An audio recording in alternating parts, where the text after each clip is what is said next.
Voici la borne marquant la limite du domaine de Glenmore, dit Pendergast. Nous s'asseyons au pied d'une gargouille solitaire, polie par le vent. Mieux vaut s'arrêter et attendre. Attendre, oui. Malcolm doit déjà connaître notre présence. La langue marche à travers la plaine avec éreinté le vieux semeur, et les mots sortaient de sa bouche sur un souffle rock et saccadé. Artus Gander est un grand amateur de montagne. Il partage mon dessein de dresser sur cette contrée une barrière infranchissable. Alagan conservait le silence. Les yeux levés vers le ciel, les étoiles avaient maintenant émergé de la nuit et répandaient une clarté laiteuse sur la lande infinie. Un détachement de cavaliers apparut soudain. À sa tête galopait Devon Marcol, en personne.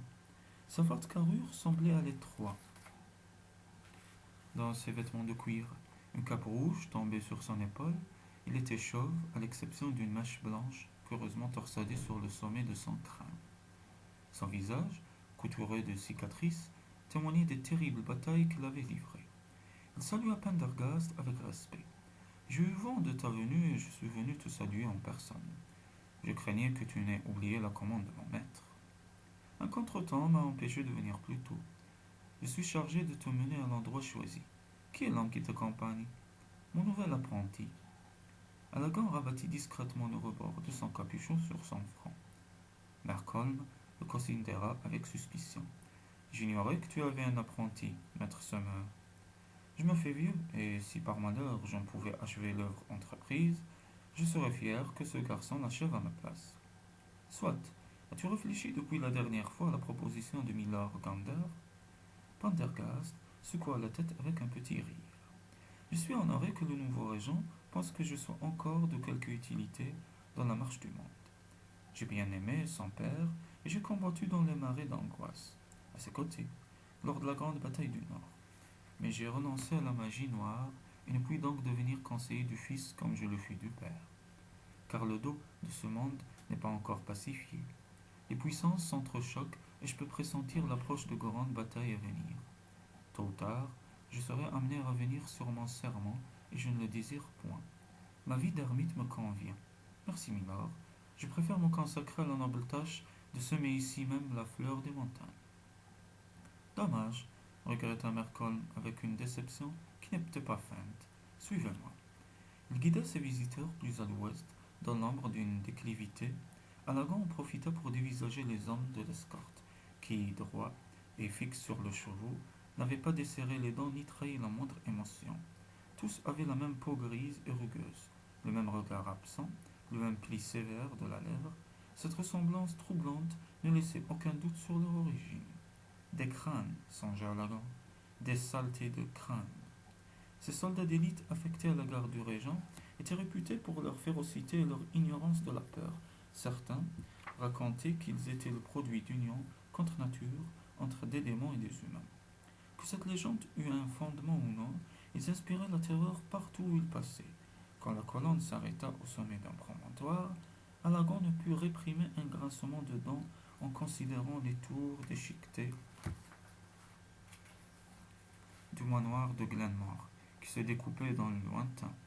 Mon maître désire que la nouvelle montagne se dresse ici, déclara le maître de guerre. Puis se penchant sur sa selle, il glissa à Pendergast. Je n'aime pas ton apprenti. Qui est-ce? Un orphelin mal dégrossi, mais il est inoffensif. Mieux vaut que vous vous éloigniez à présent. Malcolm secoua la tête comme s'il n'était pas convaincu, puis tourna bride, imité par ses cavaliers. Le groupe se posta à bonne distance. Quel risque y a-t-il demanda Alagon d'un ton moqueur. Pendergast hocha la tête. Aucun, sauf si la montagne poussait trop vite ou de travers. Cela m'est arrivé une fois. J'ai mis longtemps avant de revoir la surface. C'est un travail de précision, qui demande concentration et harmonie.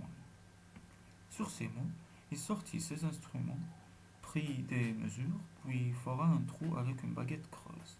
Un trou minuscule, comparé à l'immensité de la prairie. Il ouvrit sa bourse et en tira la gemme. Il la mira en bref instant, puis d'un geste rapide, la frotta légèrement entre la paume de ses mains et la déposa au fond du puits. Avec un soin d'horticulteur, il ramena doucement la terre par-dessus. Il adressa un clin d'œil à son compagnon. Voilà, nous venons de semer une montagne. Mais selon l'usage, Nous devons lui donner un nom. Choisis-le, tu en seras le parrain. Alagon sourit et son regard ira en direction du manoir. Dwellin, le mont Dwellin, c'est ainsi qu'il s'appellera. C'est un joli nom pour une montagne, pas seulement pour une montagne. Éloignons-nous sur la pointe des pieds, pas de vibration. Pendergast rejoignit Devon Mercon. Lorsqu'il se retourna, il fut surpris de constater qu'Alagan n'avait pas bougé. Observant le sol avec curiosité, que fus-tu? Écarte-toi ou le pic pourrait bien te transpercer le fond de la culotte. Alagon revint à pas lents. D'ici peu, rêva Pendergast, cette contrée sera la plus belle et la plus accidentée du pays. Il sera malaisé pour désarmer de s'aventurer par ici. Mon maître sera très satisfait, répondit Mercon, à n'en pas douter. Dame Dwellin vous salue cordialement, en fait. Quel nom avez-vous choisi pour ce nouveau bain? Mon assistant y a pourvu, le mont Dwellin. Mercon décocha un regard intrigué en direction d'Alakan. Très judicieux, approuva-t-il. Tu deviendras un bon sommeur, jeune apprenti, si tu préserves dans cette voie.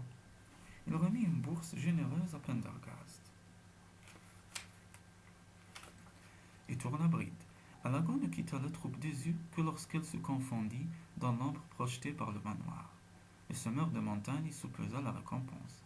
Bien, il est temps de rentrer. Navré, mais je ne viens pas. Comment? Je suis complètement remis. Il est temps pour moi de retourner dans le monde.